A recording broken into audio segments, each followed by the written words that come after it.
Hi everyone, and welcome to Screams After Midnight, the horror movie podcast here on the Mild Fuzz Podcast Network. I'm Peter Bradley, and joining me as always is Tim Vergulish. Hello!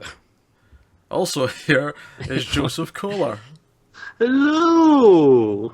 And as you can see from the cameras, if you're watching the video version that is, I'm in darkness, Tim's in, sunny LA, and Joseph's in some sort of weird yellow world that, I don't know, is the south, I guess. Yellow world. It's tinted yellow, that's what I'm saying. It's a I know, tan. it sounds like a level from Mario Brothers. So yeah, we talk about horror movies every week, from the past and the present. We're doing one from the present because we can finally talk about The Witch, a movie which came out in the US about a month and a half ago now, and it kept getting pushed in the UK, and we finally got it. Actually, the rest of the UK got it last week. My theatre didn't get it till this week, so I was very upset when that happened. I was then upset again when the show times were like really crap, and it was only on like twice per night, late on when I tend to not go. But I made the effort. I trekked out, You're a real hero, Pete. I'm glad you said that. We're thankful you finally got to see it. I'm so thankful you said that, Tim.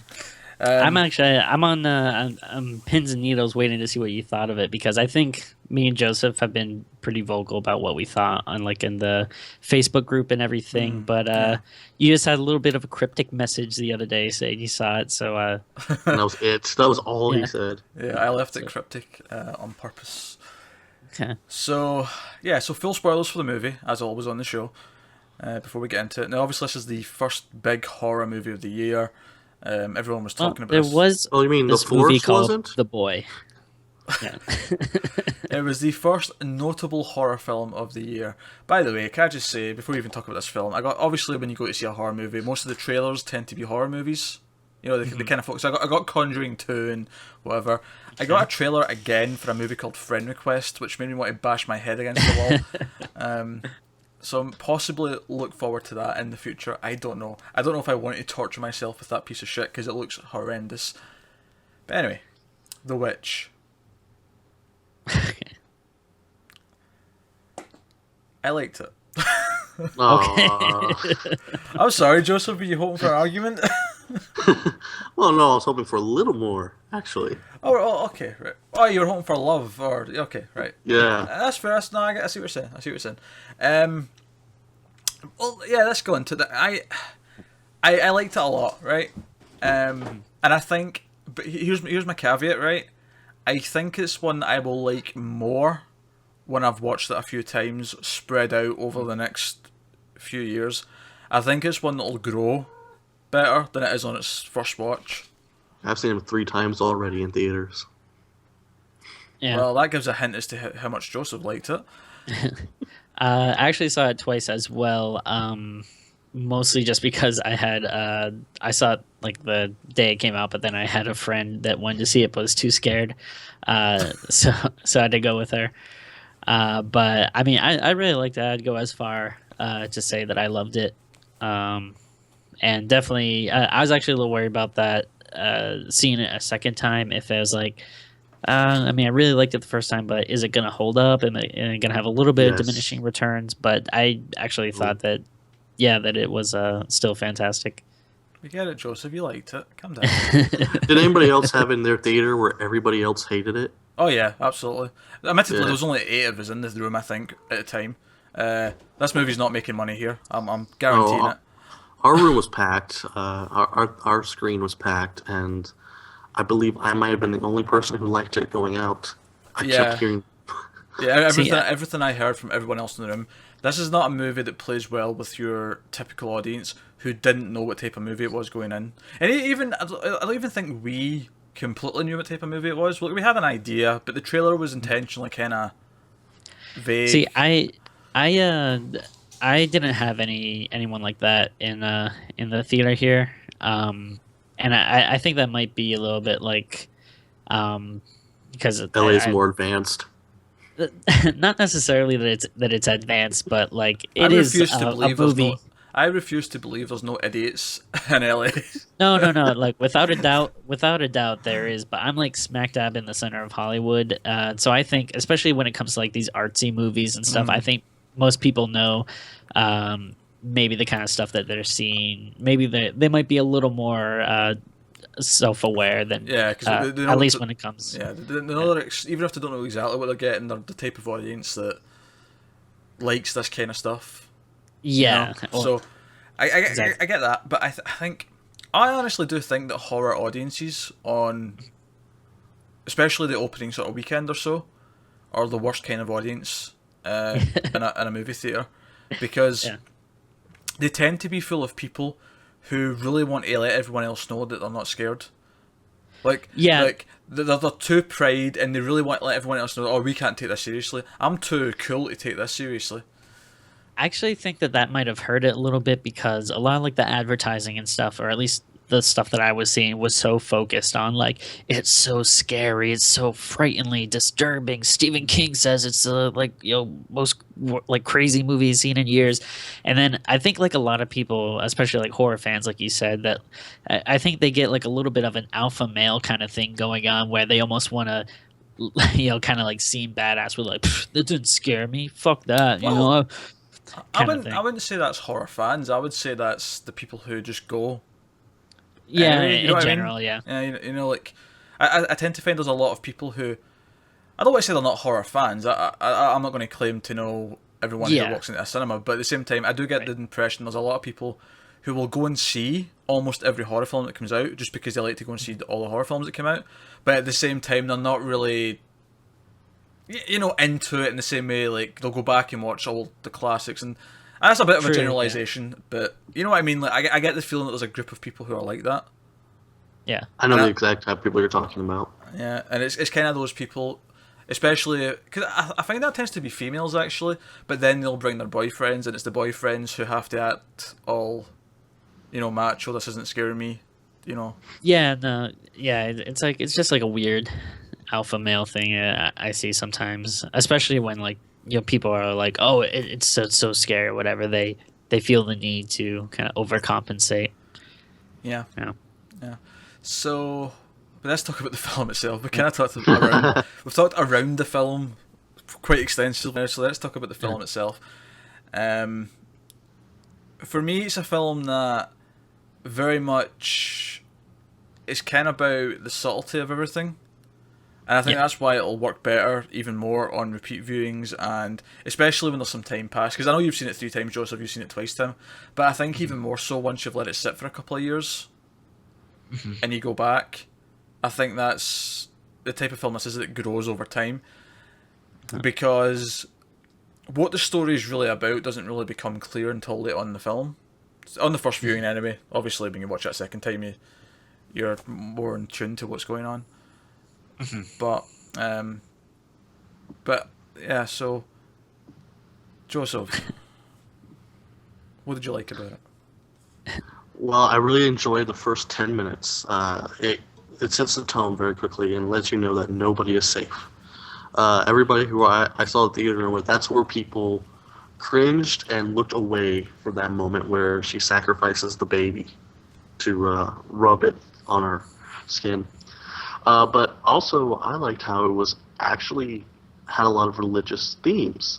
And what particularly scared or affected me was coming from a religious background, the whole thing of Calvinism and predestination, believing that don't know if I have salvation and I am damned and left behind and forgotten and there's nobody here to save me. Well, what I think is interesting about that is the way they handled that, and I think it's quite smart. This film could have very easily taken a more ambiguous approach to a lot of this stuff, where you didn't know if there was really a witch or not, if this was just all paranoia and the delusions of a overly zealot religious family. And they didn't go that route, and the way they didn't go that route is because you could argue, I mean, I'm not going to, but you could almost argue that it might still be that case, right?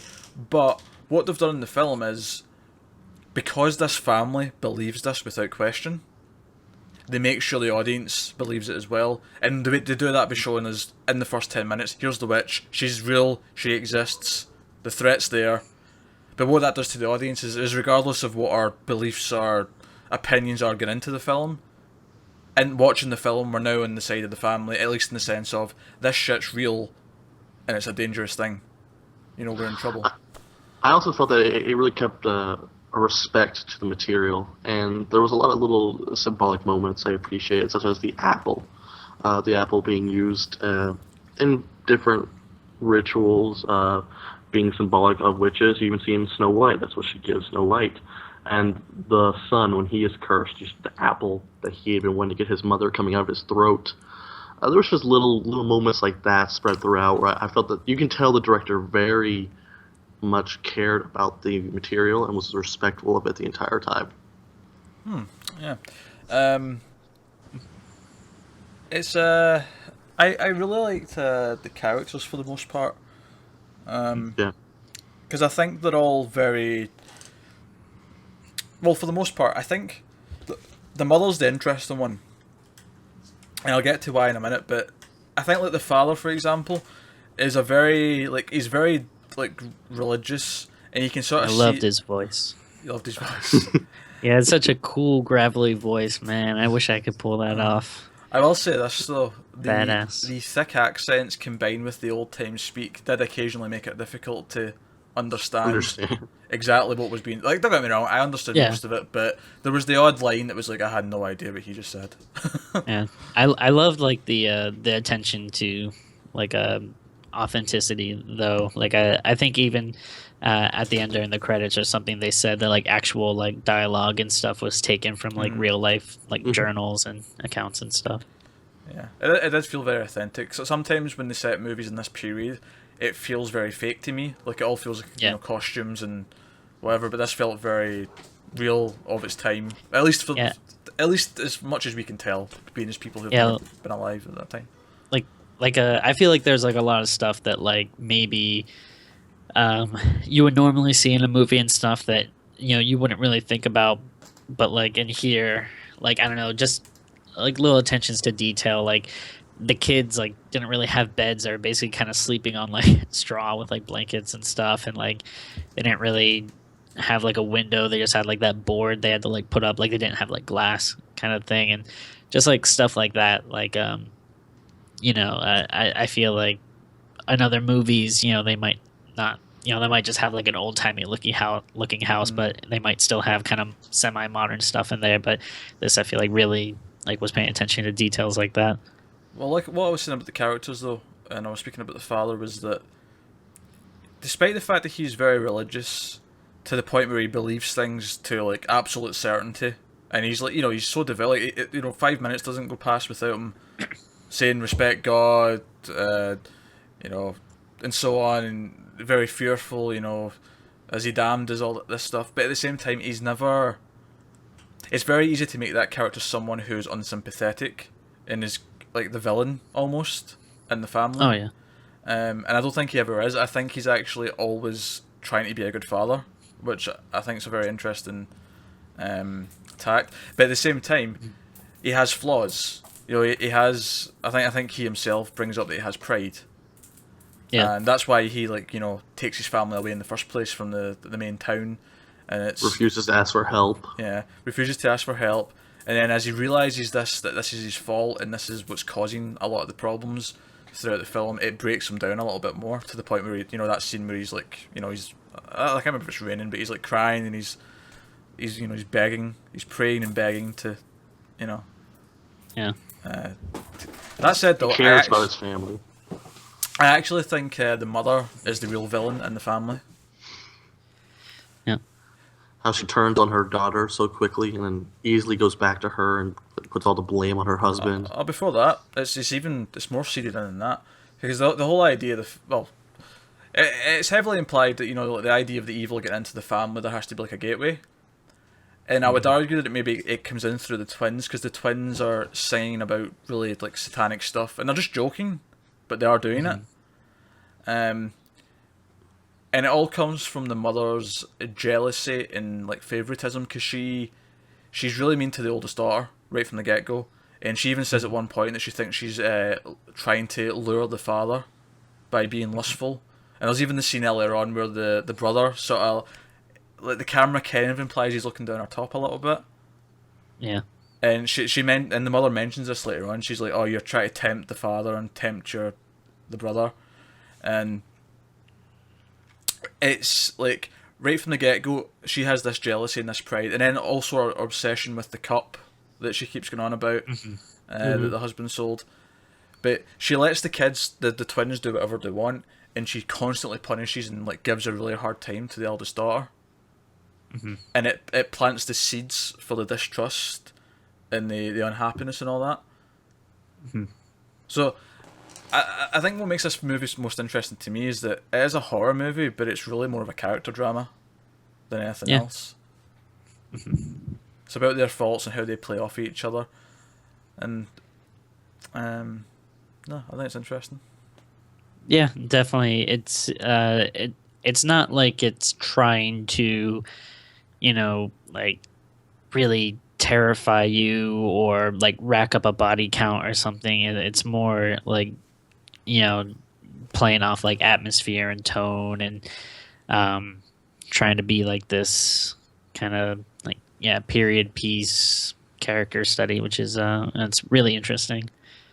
I really like to just kind of how it plays with also like with paranoia and stuff, and it's kind of crazy like when you think about like the like witch trials and stuff, and it's kind of like, oh man, like how could people kind of let that stuff get out of hand? And I think it's like a great example of like how you can see stuff like very easily kind of spiraling out of control, like once everything starts happening and the boy returns and they have the oldest sister who was pretending to be a witch earlier as a joke, and now the twins are using that like against her, and like they're kind of pretending to be witched, and then she's blaming them on worshiping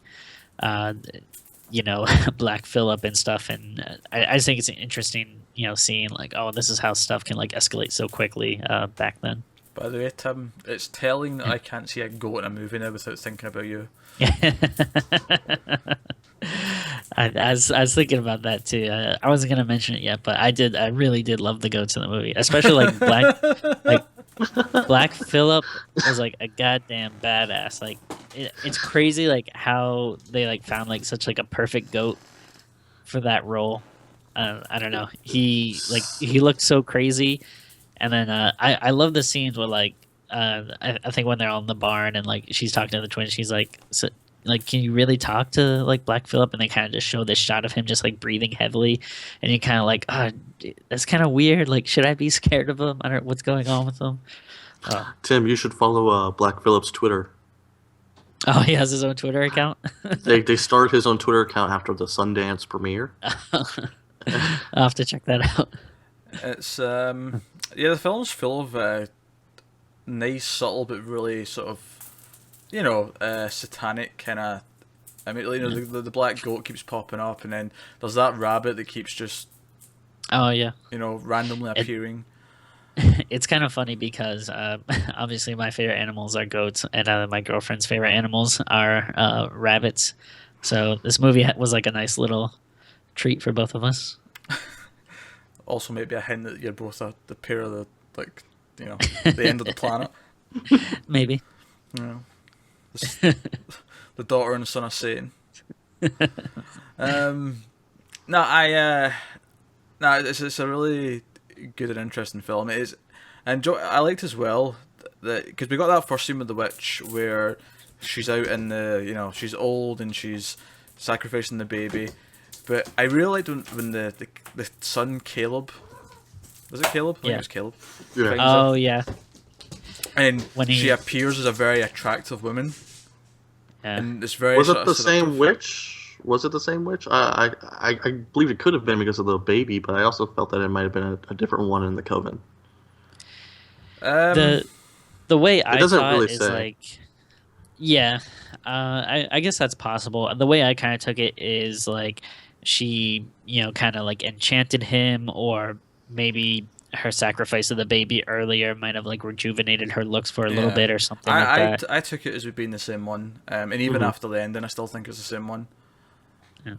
I like what you're saying though. Like that scene in particular, I thought was effective. I actually think like when like there's like no sound, it's just like this really tense music, and he's like slowly walking towards that like cottage or whatever you want to call it, little dwelling that she lives in, and it's like so foreboding because it's like it looks like he can't help it. You know, he's like almost like crying. He doesn't want to go there, but it's like he's being drawn to it. And like I think like one of the times I saw it, there's actually like, a couple of people in the theater that like gasped and were like, "Oh no! Like what are you doing?" But yeah, that scene was effective. Yeah, and the music works so well with it, and even this grown woman kissing him was really sort of uncomfortable, and it's really sort of disturbing. And then like the old hand comes up, which is why I think it's the same witch. Yeah, that's why I forgot about that detail. Yeah. I think it's just like the old witch is like put a spell on him, or to see something a lot more attractive. Yeah. So I think that's all great stuff, and and then the creepier stuff later on as we get towards the end of the film, where him and the baby like reappear in front of the mother, and she's breastfeeding a crow who's like pecking at her. And the movie escalates very quickly, and I was actually kind of worried towards the end because it kept like fading to black, and I kept thinking, "Oh, don't let that be the end. If this ends with some sort of bullshit, ambiguous like thing, I will not be pleased." But it's left with Thomason, who, after everyone else is dead, the goat's done in the father, and the twins were taken away. And she has to defend herself against her mother, and she goes in and tries to talk to Black Phillip, purely because what else has she got now? She has nothing left. Yeah, I was really surprised by that.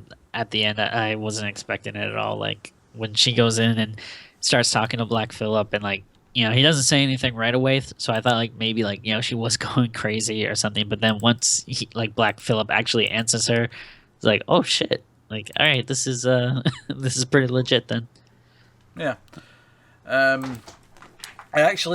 thought the voice was really cool, and I think the director made a really good choice not to show the goat before the voice. Even don't get me wrong, I don't think we're ever going to get a shot of the goat speaking with the lips moving, but even if they'd showed the face of the goat right before it started speaking, I think that would have made it feel goofy. Yeah. I think he made just the right choices to just keep it feeling serious and not let it divulge into this is silly. Yeah.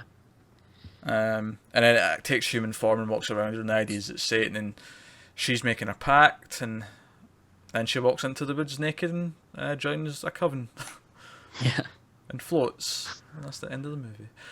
Did you like the ending? I've heard a lot of people who did actually like the movie up until that point. Yeah, I liked the ending just fine. Yeah, I didn't see anything wrong with it. I felt it was a little satisfaction for the end of the film to me. And it confirms to me that Thomason is the witch. Not the witch that's been causing the trouble the whole time. I don't think she was, but she is the witch in the title. I think in a weird way, I think it's almost like kind of like a happy ending, because like her life like was being like so shitty, and it was kind of like, you know what, good for you, like your family was shit to you, and so why not you go live it up now? Yeah, well, it's like I was saying when I was analysing the characters. The whole thing was about we're constantly talking about sins, and we all have sins, and they do, and it's their sins that destroy them. Like, it really is.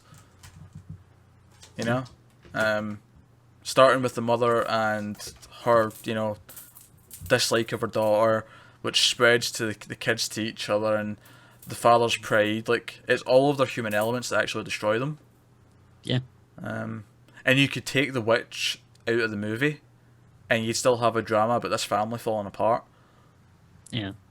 That's I'm really happy with the way they did it, because I was a little worried at first that there wasn't actually going to be a witch, or they really weren't going to show like anything at all, and it's just going to be hinted at in the background, which that could have been fine. Like, it still could have been like a great movie that way, but I always like it when it is go into crazy town. Do you know, if I do And have one complaint, I it would be I would have liked to have actually met the witch that was like actually targeting them. oh well, if you want, I can arrange that, Pete. No, you know what I mean. No, like I feel like this idea of the witch in the forest is such a foreboding like presence in the entire film. I don't know if it would have worked for this movie though. Like I feel like they showed just the right amount, you know? I don't even mean like I don't even think I want a conversation with her necessarily, but just like maybe when Thomason goes to the Covenant at the end, maybe that's the one that greets her outside before they join the circle. Just to the idea that she meets the one who was doing this. Yeah. You know. Okay. Like, Yeah, I could see something like that. Yeah. Like and it's a minor complaint. I really don't want to Yeah. make anyone think that I'm ragging on the ending here or think it underdone in that sense. I'm actually really happy that we have a good movie about a witch because I can't really think of one. At least not a horror. I can think of kid sort of friendly movies. Focus, focus. Yeah, but I can't think of a serious like horror movie about a witch that I like. Well, it's kind of funny because this kind of got me thinking like witches have kind of started to become like pretty badass. Like yeah, I feel like they're a little more prevalent in pop culture. Maybe not necessarily in a good way. Like they had that season of American Horror Story, which sucked, but you know, like it was something. Then they had like one of those young adult movie things or whatever. But like you know, we had the Scott Snyder series, which was it last year that debuted, and it's like well, between that and this movie now, we got some pretty good witch stuff out there. Yeah, I got some, but so yeah, it's a good movie. It's a great movie, in fact. Yes. That said, if I'm going to compare it to what I'll refer to as the modern horror renaissance, which I would say started with the Babadook. That's usually where people started now. Yeah. Okay. It's not my favourite of this era so far. For me, It Follows still stands proudly at the top. It's a little neck and neck for me with It Follows and The Witch. Neck and neck. I do like this one in Babadook though. Yeah. Oh yeah, definitely. So, no, I'd say I probably like It Follows more, but they seem like two completely different movies. Oh, even though they are. I mean, like, taste would play a lot in this, I think, Yeah. depending on which one you'd pick. but I can actually see like how they are similar in a lot of ways. Like how they're, you know, they are both a little bit more subtle. They play more off like kind of the tone and atmosphere and And not the even just setting. that, And stuff, they're like, both horror films that have really big metaphors, and they're both. I mean, this one even starts by saying it's a folk tale. yeah. You know. I feel like they both got a lot of unnecessary backlash. Did It Follows get backlash? I don't remember getting backlash. It did. There was yeah, a little. Go ahead, Tim. Oh no, I was gonna say I don't think it was like as broadcasted as this, but I have actually heard like a lot of people, you know, ragging on It Follows, and I think it's one of those things where that you kind of just get anytime something is like so popular, you know, that people want to be contrarian, or maybe people normally that wouldn't like it, but maybe not say anything. Maybe they're a little bit more vocal because, you know, the people that do like it are also being so vocal. I've had the people who disliked this, they also disliked It Follows and the Babadook, and they kind of fall into that group that Peter was mentioning earlier, the ones who go to see every horror film. They just want the jump scares, and that's, I have a lot of friends like this who thought that Babadook was dumb, and they thought It Follows was silly, and The Witch was boring. That's insane. Yeah. But Need better friends. yeah. you heard it here first. Joseph needs better friends. So no, I think anyone want to add anything before we wrap up? I don't know. I liked it. Now, do you think the twins were actually killed, or do you think they were also just taken away, possibly to be used for a future? I don't think it's important. Oh, it was Yeah, just something. I forget. I talked to one of my friends that saw it, about that too. They were wondering the same thing. Like, yeah, do you think were they killed? I don't know. if I had to guess, I would say they were probably killed because I feel like the witch, like she can Use- probably only get like use of maybe someone like around Thomason's age, to like join like a coven or something, while as like the younger kids she probably uses for her spells or whatever. Similar to the baby in the beginning. Yeah. Actually, one thing I Hey, did remember that maybe the twins were in the fire that were burning and dancing around at the end. possibly. Which I actually like the twins too. That's another thing I thought that was kind of creepy. They just like looked like slightly odd. I don't know if it was like maybe the clothes they were wearing or something. Or, um, but I did want to mention too. I was really surprised at how long it was. Like I don't know. It felt like it was only about like what 90 minutes or so. Yeah. But it really didn't. I don't know. At least to me, like it didn't feel like that. Like I was really surprised when I first saw it and went out. I was like, oh wow, that like that really flew by. I don't know if it's because like I was so engrossed in it or what or Tim, it's really weird to hear someone say, "I'm surprised it was 90 minutes. It felt shorter than that." Like, 90 minutes is pretty short for a movie these days. yeah, that's true. I guess I was so used to like most of these big comic book movies and whatever. It's usually like 2 hours plus, I guess, but. That just backs up my point that 90 minutes is pretty short Yeah, these no, days. yeah, I agree. Literally the only time that your complaint would make sense if you were back in like the 30s and 40s and it was like Dracula, which was like 74 minutes. You're like, man, 90 minutes? My God, what a slog. Like, this is just too long. I can't take this, 90 minutes. Oh. Alright, let's get to wrapping this up. So, how many goats out of 10 are we giving The Witch? Black Phillip or just goats? Just goats. Just goats. This is one for Timmy. He's been waiting for goats out of 10 since we started this show. Yeah. Let's give him goats out of 10. Joseph. I'll give it 9.5 goats out of 10. That is exceedingly high praise. Tim. You know what? I'm actually, I think I'm gonna have to go and give it a 10 out of 10. Like Oh. I really really liked it. It's again I saw it multiple times. It hasn't lost anything. It's something I've been that's been on my mind after I saw it. It's a movie that sticks with you. You really think about it afterwards, and I honestly can't really think of a bad thing about it that would really make me ding any points. So plus I don't want to cut any goats in half. So. Man, all right. 10 from Tim. That's a rare sight indeed. For me, I'm going to go with 8.5 goats out of 10. I liked it a lot. I can't disagree with any of the praise that it's had. I think it might go up on repeat viewings over time. Now, let me ask you this real quick. Do you think there's any small possibility that maybe it was ruined a little bit for you just out of the frustration of having to wait so long and then having like repeated setbacks and kind of frustration dealing with that? Like that maybe by the time you saw it, you're a little exasperated about it.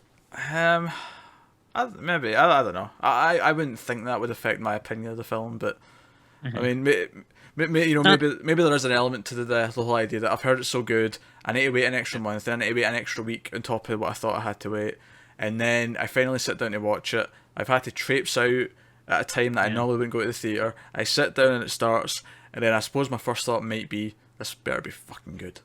Yeah, that's why that's like I didn't think it would completely affect you too much, but at the same time maybe there was a little bit of frustration of dealing with trying to see it so many times, and then by the time you see it just being like, all right, like it's about time, Colin, let's do this, as opposed to being like, yeah, all right, I'm excited this is out now. It's the best film I've seen this year so far.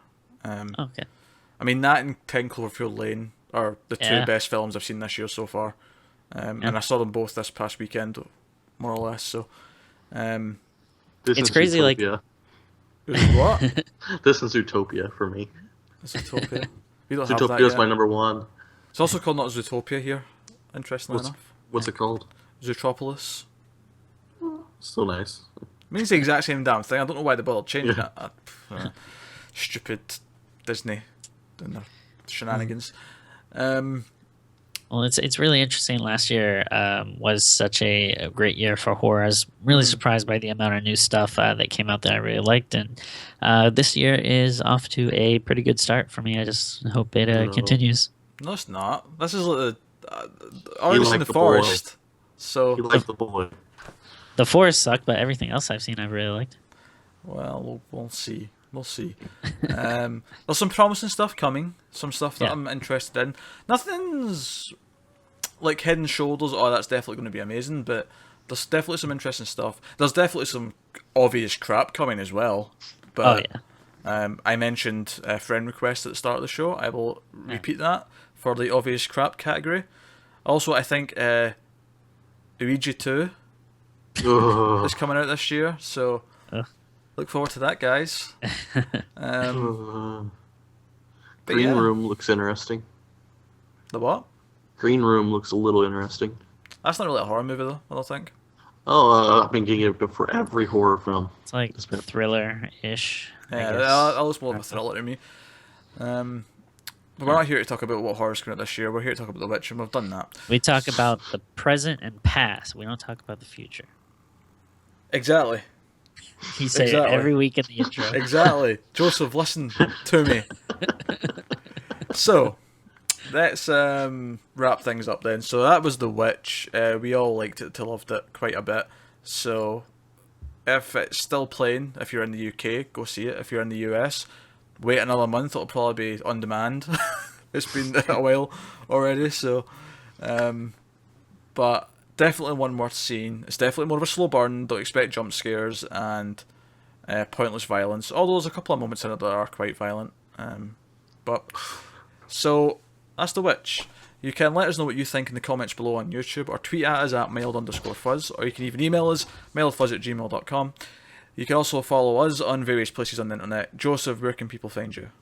I can be found at jkohler_93 on Twitter and jm_kohler on Letterboxd.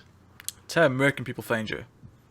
Social media stuff is at Tim Vargulish, and check out my comic book stuff at facebook.com/goatmancomics if you're interested in learning more about goats. Cool. You can find me on Twitter and other social media places at Wibble89. You can also find me in other shows here in the Mild Fuzz Network. If you're on the YouTube channel, Mild Fuzz Movies, you've obviously got the movie stuff there as well, 1.21 gigawatts. Of course, coming up this weekend is Batman v Superman, a film that I'm the most terrified to see this year. And I mean that in both positive and negative ways. But the review started coming out earlier today, so terrified. So you can check out that if you do want. You can also head over to the Mild Fuzz TV channel for the almost cancelled TV reviews. We do all the TV shows every week and review those. So check out that stuff if you want. If you don't care about that though, you just want to stick to horror films, that's cool too. Stay here, help out the show, like us, subscribe, rate us on iTunes, all that jazz. And, keep watching scary films, guys. We'll see you next week. Goodbye. Bye.